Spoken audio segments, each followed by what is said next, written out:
कैसे बुझाने के लिए तो मेरे को पत्थर फेंक के मार दिए।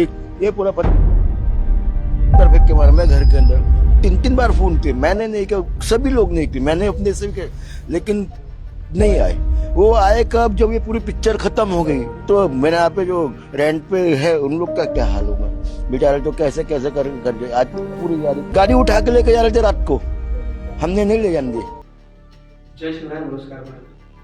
14 फरवरी 2025 भारत भर में चित्रपट का प्रदर्शन होता है, जिसे आप और हम सब बहुत सराहते हैं, बहुत प्रशंसा करते हैं। जी हाँ, मैं बात कर रहा हूँ धर्मवीर छत्रपति संभाजी महाराज के जीवनी पर आधारित चित्रपट छावा की, जिसमें हमने छत्रपति संभाजी महाराज के वीरता और पराक्रम की गाथा को सुना, देखा और बहुत ही अच्छे तरीके से सराहा भी है।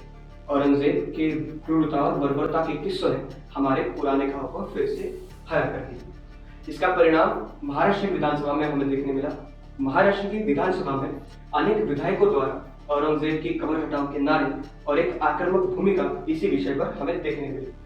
17 मार्च 2025 को इसी संदर्भ पर छत्रपति शिवाजी महाराज के तिथि अनुसार होने वाली जयंती पर एक आंदोलन बजरंग दल और विश्व हिंदू परिषद द्वारा किया गया, जिसमें औरंगजेब की प्रतीकात्मक कब्र बनाई गई और उसे जलाया गया।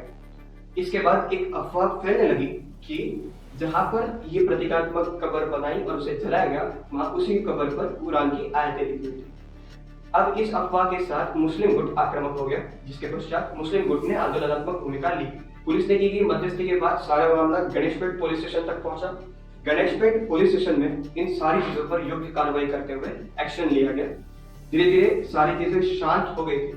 ऐसा लगा कि दोपहर 2 बजे तक सारा मामला शांत हो चुका है, किंतु अचानक दोपहर के 4 बजे से लेके अनेकों खबरें हिंसा भड़कने की बातें सुनने को मिलने लगी। शाम के 6 साढ़े 7 बजे तक पत्थरबाजी और आग भड़कने की अनेकों चीजें, उसके चित्र और वीडियोस हमें देखने मिले।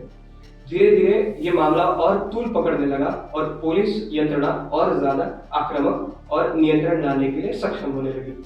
धीरे धीरे प्रयास बढ़ने लगे, किंतु शुरुआती तौर पर अगर देखा जाए तो पुलिस यंत्रणा को भीड़ पर नियंत्रण लाने में अपयश रहा, जिसके चलते बहुत ज्यादा पैमाने पर आगजनी और तोड़फोड़ के किस्से हमें देखने मिले। यही नहीं, तो जो गुट था वो इतना ज्यादा आक्रामक था कि उनके द्वारा पुलिस कर्मियों पर भी पत्थरबाजी का काम किया गया। जहां पर आगजनी के किस्से थे, वहां पर जो अग्निशमन दल के अधिकारी गए थे आग बुझाने के लिए, उन पर भी पत्थरबाजी, उन पर हथियारों से वार करने के भी किस्से हमने और आपने सुने और वृत्तपत्रों में पढ़े थे। जिसके बाद धीरे धीरे करते हुए पुलिस यंत्रणा और ज्यादा आक्रामक और ज्यादा सख्त हो गई, जिसके बाद संपूर्ण चीजों पर पुलिसों द्वारा नियंत्रण किया गया।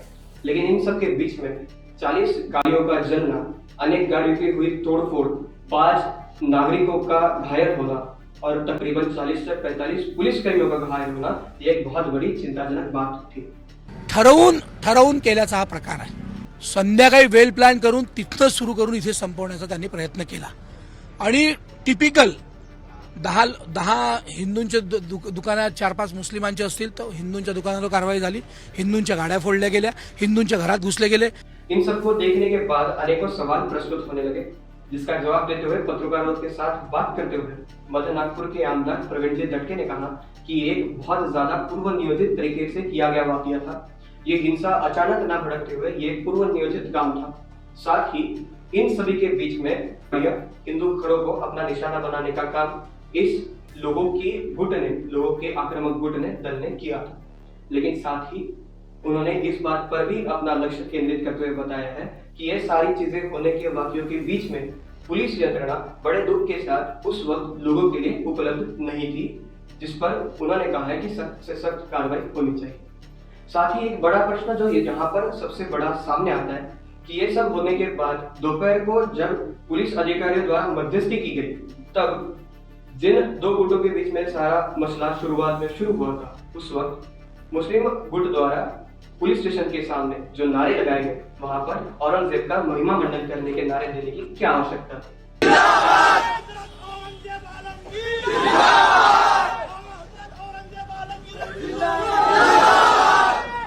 अगर बात धर्म पर आधारित चीजों की थी, अगर बात धार्मिक मुद्दे की थी, तो वहां पर औरंगजेब का महिमा मंडन किस कारणवश आवश्यक और महत्वपूर्ण था और इस पर पुलिस द्वारा क्या कार्रवाई की गई, ये एक बहुत बड़ा प्रश्न उठता है।